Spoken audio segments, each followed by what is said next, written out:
Welcome back to Rethink Real Estate. Today, we are going after the more practicality side of the business when it comes to cold calling. Now, Chad Widtfeldt is going to be our guest. He has built a over $2 million GCI business through the nature of cold calling. We talk about how cold calling, if you don't like it, what mental set you need. We talk about an interesting project that Chad put together in order to get himself away from the cold calling side of the business, but now how he's come back and how his mental set is around that. It's a very creative episode where we look at different elements of the cold calling nature of mindset, but then we also look at what you need to do for actual longevity and how it is part of building a repeat and referral business. Believe it or not, folks, that's one of the big misconceptions that I think that we really add to the context of today is that cold calling, building a sustainable business for the future through just meeting and talking to more people from a high volume perspective. It's all about the conversations that you have and how many you can have in a day that build relationships, and how Chad's done that in order to build an ongoing business and how he wants to continue to do that in order to continue to increase his business as well. Hope you enjoy this practical episode. Welcome to Rethink Real Estate. My name is Ben Brady, and this is a real estate podcast aimed to deliver sales strategies, marketing tips, and business insights from industry experts and myself to build a listing-focused business for the future. Let's get into it. Chad, welcome back to the Rethink Real Estate podcast. Good to be here, Ben. So today, I think it's a very serious topic in the sense that cold calling. It seems to be one of those things that not a lot of people are comfortable with. It's something that people, from a practical standpoint, don't know how to do it, don't know what to say. There's just a whole myriad of things. Can I just get your general thoughts on cold calling in the beginning? Well, it's something I truly believe in, and we've built a pretty successful business off the backs of it. Again, I think if you're a new real estate agent, you don't have a huge budget for marketing or different approaches to getting into the business, it's the best way to start a business or certainly get a foundation of what is picking up the phone and calling people. It's not hard work. It's just, I don't know the right word to use, but it is tedious and it is challenging for most people, which is why, I run an office here. It's tough to get any of them to do it consistently, but the agents that are willing to come in, day out and pick up the phone and make those calls are our most successful agents. So I just want to get some of the characteristics out because we are going to dive into the practicality of mindset and all of those different things, sure, different types of it and all of that stuff. But I just want to get some of the things out here for a minute and sort of talk very frankly. Right. When I do a business plan with an agent, I break down the different types of business planning. You guys have been through it with me and we talk about cold calling. And I ask them to not include things that they're not going to do. Every single time I will say, people will say, I'm just not comfortable with cold calling. They want to build a repeat and referral business and all of that type of stuff. Is it a sense of self-entitlement they don't want to do it? Is it nerves? Is it because they don't know how to do it? What am I dealing with here, mate, when someone's like, no, I want the easy business, but I don't want to make the cold calls in the beginning? Have you seen the show on Netflix, Selling Sunset? Yeah. That makes real estate look very glamorous and all, everyone's driving Rolls Royces and Porsches and they just show up to work dressed up nice and they get deals. So I do think there's a lot of the difference between reality and what actually, and what's being portrayed out in the world of how real estate is done. And so I don't know why people don't want to do it, whether they think they're above it, whether they don't like talking to strangers, whether they don't like the rejection, the repetitious boredom. There are a lot of reasons why people don't get involved with it. And to pick one, I just wouldn't know. But I do think that people don't tend to think of that kind of work as associated with how you create a successful real estate business. So let's talk about your own individual mindset, is because your individual characteristic doesn't strike me as somebody that would struggle with a conversation with a stranger, but the emotional elements of actually getting to the point of walking into your office, getting in front of a computer screen or finding some phone numbers to call and just dialing. What do you think the emotional process is, the mental process that you need to have in order to bring yourself to check or to bring yourself into the perspective of, hey, I'm going to do this? Is it that you need to see success, or is it that you have seen success before? For those that haven't seen it, how do they get into it? I know that's a lot, but can you see where I'm going? I do. And I think you answered the part of the question right off the bat is once you see success with it, it changes everything. I mean, we've sold a $7 million house with it, a the $10 million house, $11 million house with it. We've had all these successes that have come from simply picking up the phone. So it's much easier for me to get in the mindset on the days I don't want to do it because I can look at the past. But to ask the question, the better question is how to get people going. And we have a top agent in our office. It took her 9 months on the phone before she started to really see success. And then she got the belief after that. But what was so incredible about her is that she had to keep the strong mindset of believing that this was the fastest way to grow a real estate business. If you don't know a lot of people, you don't want to spend money, this was the best way for her to do it. And since then, it's paid dividend. But she had to have the belief before actually seeing it that this is going to work. And if you don't, you're not going to be able to stick with it. Because I've seen it time and time again. Yeah, I think that because this is another part of this that I want to allow you to speak to, because I really think it builds even further credibility in the sense of not only do you guys run one of the most successful real estate businesses on the coast based off the premise of doing cold calling and actually running the auction process simultaneously with that, but also then you look at the other side of this as well, Chad, is that you've actually tried to sort of expand your business in the volume that it's done in the past, and you created a sort of a quote unquote sort of a marketing center. Sure. And can you take us through the journey of what you tried to create and what your thought process was behind it?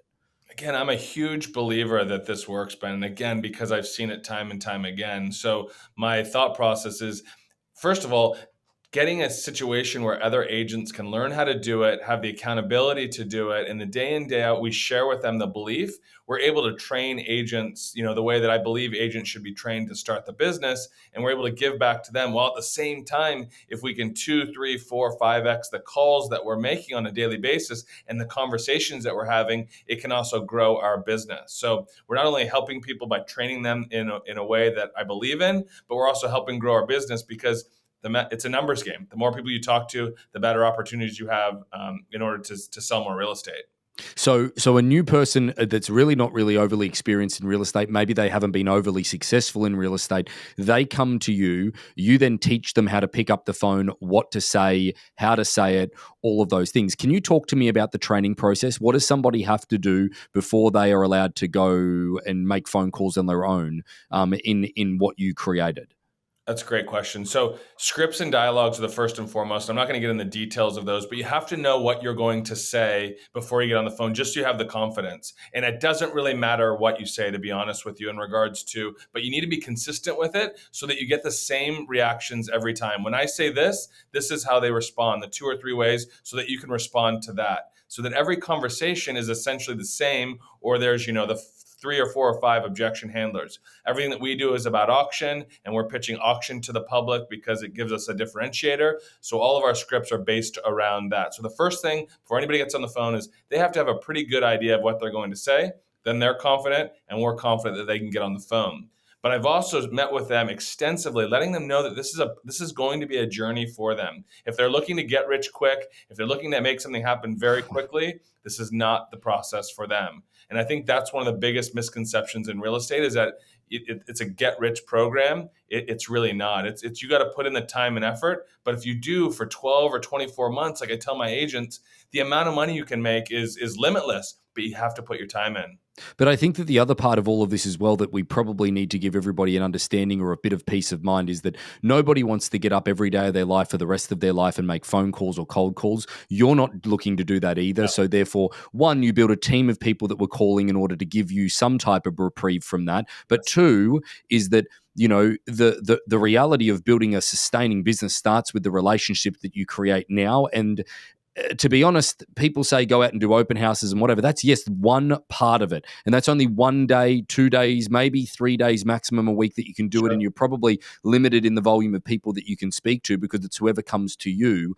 This is a way to build your business even deeper and more so. So they come to you, you teach them what to say, then how do you keep the longevity going? How do you keep the mental set while they're doing it day in, day out going when they're making 100 phone calls, only getting 20 connections and maybe only having 5 or 6 deep conversations, Chad? That is a remarkable sort of person that can deal with that day in, day out. It is a remarkable person that can hang in with that day in, day out, without a doubt.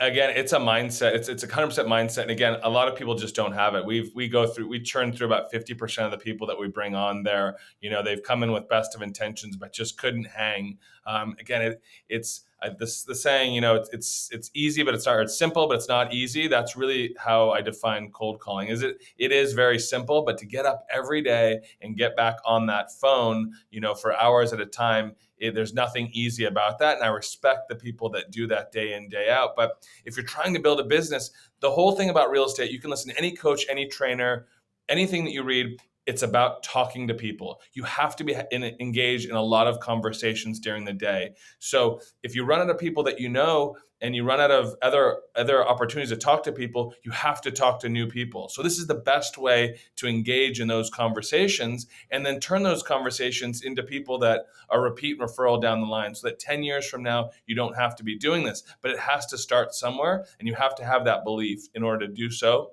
And what I think we do really well is we create an environment to succeed. With me being the leader, doing it every day, with pumping these guys up. I'm seeing them right now. We've got music going. We got a gong every time you set an appointment. That environment really helps people to stay in the belief system that this is the best way to build a real estate business. So let's talk more about the environment. You've got, obviously, you can see most of the people that are with you, but you also have people connected on Zoom as well. Right. Can you explain just the little element of things that you do, like the music, the gong, the Zoom? Like, how do you set everybody up on a daily basis to do this? Because what I'm thinking here, for those that are listening that aren't interested in building a team and doing it, just want to start doing it themselves, is that, do they need to get a bit of a community around them, or like-minded people that are doing it as well, that they can bounce things off? It's critical, Ben. If you try to do this journey on your own, it's really difficult, because again, your brain starts saying, this isn't going to work. I could do better things. I'd rather be doing almost anything else other than doing this. Yeah. So unless you get around a lot of like-minded people, it's going to be very tough to succeed in this one aspect of the business. And again, it's not going to be for everybody. But again, you asked me to do this because I'm very passionate about it. And I do think environment and what's going in your brain is just critical, because if you're not constantly around other people doing it, if you're not constantly around seeing success happening around you, my guys are competing with each other. I'm competing with them in order to try to set appointments and get deals done. If you don't have that, it adds another layer of challenge, to you. And if you're looking to find that, it's out there. There's a lot of people doing this on a day in, day out basis. You just have to look for it. What do you think is the best training to do expired stuff, mate? Like again, you've been exposed to the Tom Ferrys, the Mike Ferrys, the Brian Buffinis. You've been exposed to a whole bunch of it. There's even this gentleman, Brandon. I can't remember his last name. I wish I could, but I'll put the link in the notes below, guys, so that you can see it as well. Sure. He specializes it on YouTube, and he does a great deal of it. Where do you see a great deal of the? Where do you see the best format for you? Again, so we're coached by Mike Ferry agents. We're very involved in the Mike Ferry organization. I think he gets a little bit of a negative rap for being aggressive, or just, I don't really understand where a lot of it comes from. What I love about Mike Ferry is he makes it very simple. He's just like, we got to get you talking to people. And that's what he does. Again, we call our database.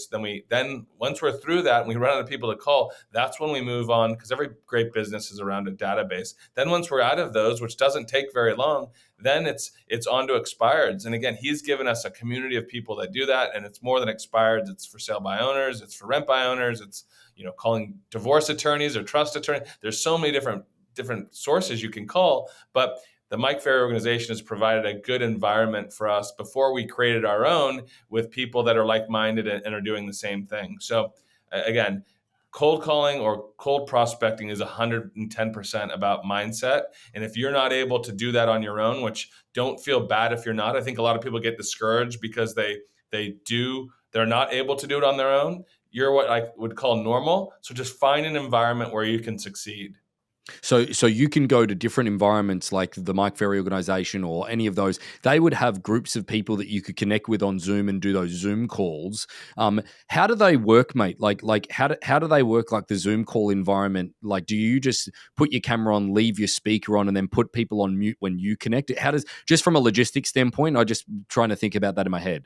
Yes, and again, if you have, yes, that's a simple. I have 5 people on mine that I just shut down to get on this. And again, I hear what they're saying. They hear what I'm saying. They hear what I'm saying basically throughout the day. It's a great way to stay engaged when I'm locked in this office. So if you even start with one other person, no matter where they are, of hopping a Zoom, and then meet somebody else and invite them in, when you create that environment for yourself, in for so many different reasons, it helps with accountability, showing up every day, your mindset, all of the important things to really be consistent with it. I think it's behind second to knowing what you're going to say, scripts. I would put setting up an environment that you're going to be consistent with as the number two most important thing. If you don't set that up, I'm highly skeptical that you're going to be able to sustain this, because it's a 1 to 2 year journey before you're really going to start seeing the rewards. And again, we make hundreds of thousands, if not millions of dollars a year off of the backs of doing what I'm talking about. I think that there's a great deal of confidence, and I want you to speak to this and how you feel about it, because obviously you're very, very passionate about it, but at the same time, there was a period of time, at the beginning of last year and the year before that, where, these years were just going crazy and everyone's doing a great deal of stuff where you weren't cold calling. You had your team doing it and all of that type of stuff. But Good old what, days. what type of sense of confidence do you get, Chad, knowing that you've got a skill set that you've refined, that then you can turn it on at any point? Because you're calling with your team, because it's been a slow start to the year like everyone else. You guys need to ramp up a bit more business in Yep. order to just go back to this skill set. That there is got to be a level of confidence, right? Yes, and again, there's a definitely level of confidence there. But again, I'm a human. It takes a while to build that back up. I literally had a meeting with my partner Justin before this, and he's like, "Man, my stamina of doing the cold calls isn't what it used to be." Because again, Mm. he's back doing it too, and I'm like, I totally get it. I'm like, we literally said what systems we want to create just for him and I to really get back into this. Because again, the market has changed, inventory's down. We need to do things that we weren't doing a year or two ago, and because I believe it's the fastest way to an income, I'm going to start picking up the phone. I've already started, and I'm going to continue picking up the phone on a daily basis, because I believe and I know and I have a track record in my mind that I can set an appointment a day from doing this, and that will change any problems that we have in financially in the business. That changes that every day if we're able to do that. So that leads me now to another part of this that sort of is a little bit separate, is that obviously we've gone through the mental set, the skill set, the part of the confidence that it gives you within the business. Yep. There's a few people that we speak to in the organization who do quite a lot of calls that don't ever really want to stop doing it, because they don't want to lose that stamina that you spoke about. Sure. Can you see that being the case for you guys, like moving forward into the future, or is this something that you eventually want to get your business away from? Again, I had this conversation today, so I can speak very well to it. We regret that we took our foot off the gas in that part of it, because again, no matter how much business you're doing, we have goals. There's still more to be had, Mm. and so getting away from the foundation of what built our business and leaning on other people is not something that we want to ever do again. Because again, Justin trusts himself on the phone. I trust him. He trusts me. I trust myself. We want to keep control of our business more so than we've gotten based upon the market conditions. And this is the best way to do that, is to pick up the phone and do what got us here. So a long-winded answer to your question is, Mm. I don't see a time. My belief has changed with this market. I don't see a time anywhere in the near future where you're going to find me not on the phone in the morning for some period of time. That's amazing, and again, I don't want to speak materialistically at this point. About the volume of money that you and Justin make. I think that would be a little bit uncouth. But realistically, is that you guys make more than most CEOs of a company does each, and you guys are still making phone calls. It leads me to anybody out there at the moment that feels uncomfortable. They're just not prepared to do what it takes in order to make sure that they can make a change in their life as quickly as possible. Because Right. I do want to make a final point on this, Chad, before we wrap this up. Right. You've got a database of people that call it individually yourself. Let's not include the COI that was previously there, of people that you did business with in the past or whatever. How big would your COI be of people that you met over the phone? Oh, I mean, at least, a thousand plus people. There's just no doubt about it, because that's what you're doing every day. With certain sectors, is you're building a database, and for those that don't have a database, you need to build one. So it's not only an appointment setter, but it's a database builder. And again, I'm hoping, in 10, 15, 20 years, when I'm in my later years of my career and I want to slow it down, I'm hoping that all of this work and all the database that I built will just allow these phone calls to come back to me.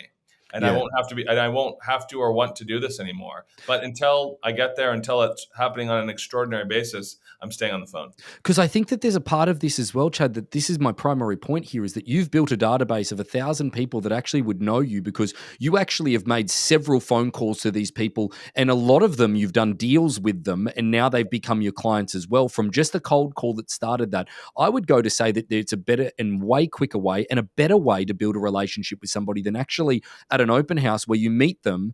There's not a great deal of interaction after that, but on a cold call, you probably need to call them 3, 4, 5, 6, 7, 8, 9, 10 times before they actually will engage with you. And by the time that happens, when you walk in their front door to talk to them or anything like that from a real estate need, you've already built this relationship with them. Correct. For sure. Yeah. And you've already earned their business in a lot of cases. If you're doing it right on the phone, you've earned their business. You've basically gotten to the finish line or almost there to the finish line before you ever step foot in the door. If you're doing all the things that support the calling, as long, emails, mailing, follow-up calls, all of that, text, all of that type of stuff, supporting your calls. Yeah. When you walk in the door, it's yours. Valuable insights today, mate. Thank you very much for joining us on Rethink Real Estate. So about 75% of our audience hasn't liked, followed, or subscribed to our podcast. It would mean the world to us, and it would help this podcast more than you know to expand our reach if you were to like, follow, or subscribe on any of the platforms that you're watching or listening on. Thanks again.